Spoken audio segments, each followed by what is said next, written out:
1943 সাল। বাংলার গ্রামগুলো তখনও শান্ত।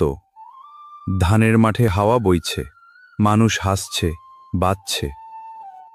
কেউ জানত না এই শান্তির আড়ালে লুকিয়ে আছে ইতিহাসের সবচেয়ে ভয়ঙ্কর ক্ষুধা। দিন পাতে ভাত কমতে শুরু করল।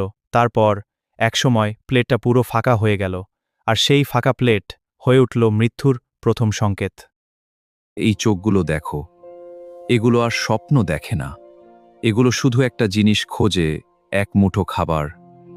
ক্ষুধা একটা শিশুকেও শেখায় কিভাবে চুপচাপ মরে যেতে হয়।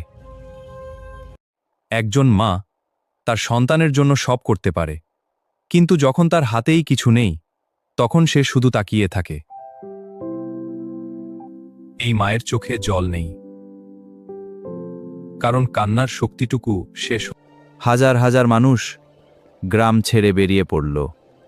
স্টেশন, রাস্তা, শহর, সব জায়গায় শুধু একটাই প্রশ্ন: আজ কি কিছু খেতে পাবো?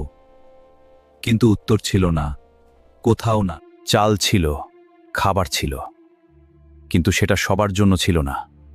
গুদাম ভর্তি শস্য, আর বাইরে ক্ষুধায় মরে মানুষ। লোভ আর নিষ্ঠুর সিদ্ধান্ত বাংলাকে ঠেলে দিল মৃত্যুর দিকে।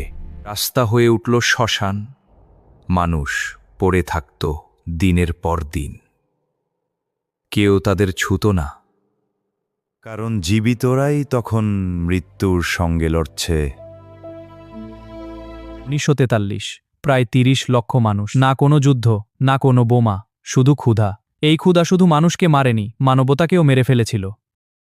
আজ আমরা খেতে পাই, কিন্তু মনে রেখো, একদিন বাংলার মানুষ ক্ষুধায় চুপচাপ মরে গিয়েছিল।